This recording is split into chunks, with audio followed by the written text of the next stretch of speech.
பட்டப்படிப்பு, இவங்களுடைய கல்வி சார்ந்த வகையில வந்து பார்ப்போம். கல்வி அப்படின்றதே வந்து படிப்பு சார்ந்த வகையில வந்து 4ஆம் பாவம் தான் வந்து முக்கிய வீடு அப்படின்னு எடுத்துக்கலாம். அப்ப இந்த ஜாதத்துல 4ஆம் பாவம் எங்க விழுதுன்னு பார்த்தோம்னா, விருச்சிக ராசியில 4ஆம் பாவம் விழுது. 4ஆம் வீட்டு உபநட்சத்திரம் நின்ற நட்சத்திரம் 4.11 குறிகாட்டினால், இந்த ஜாதகர் பட்டப்படிப்பு, கல்வி உண்டு. அப்ப 4வது வீட்டு உபநட்சத்திரம் சனி சனி ஜாதக கட்டத்துல எங்க இருக்கு பாருங்க. கடக ராசியில இருக்கு. சனி நின்ற நட்சத்திரமும் சனியாவே இருக்குது. சுய நட்சத்திரத்துல இருக்குது.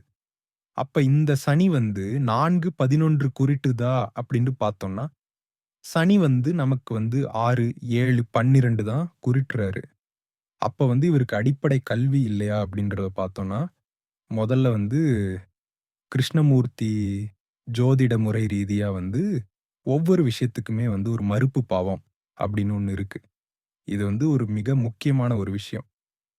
பட்டப்படிப்பு கல்விக்கு என்ன மறுப்பு பாவம் அப்படின்னு கேட்டீங்கன்னா, 3, 8 தான் வந்து கல்விக்கு மறுப்பு பாவம்.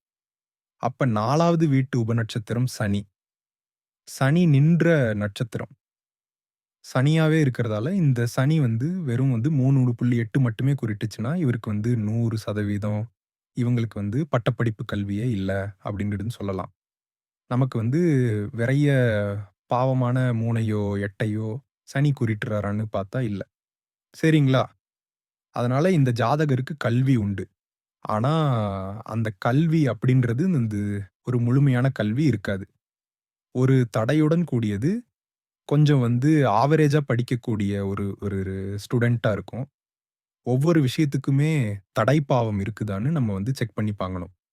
அதே 4வது வீட்டு உபநட்சத்திரம் நின்ற நட்சத்திரம் வந்து 3ஆம் பாவத்திலேயே டெபாசிட் ஆயிருந்தா, கல்வியே இல்ல 8ஆம் பாவத்துல டெபாசிட் ஆயிருந்தா தடையோட இருக்குது.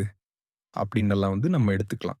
இங்க வந்து 3, 8 சனி குறிக்காட்டுதான்னு பார்த்தோம்னா, நமக்கு வந்து சனி வந்து 3யும் குறிக்காட்டல அண்ட் 8யும் குறிக்காட்டல.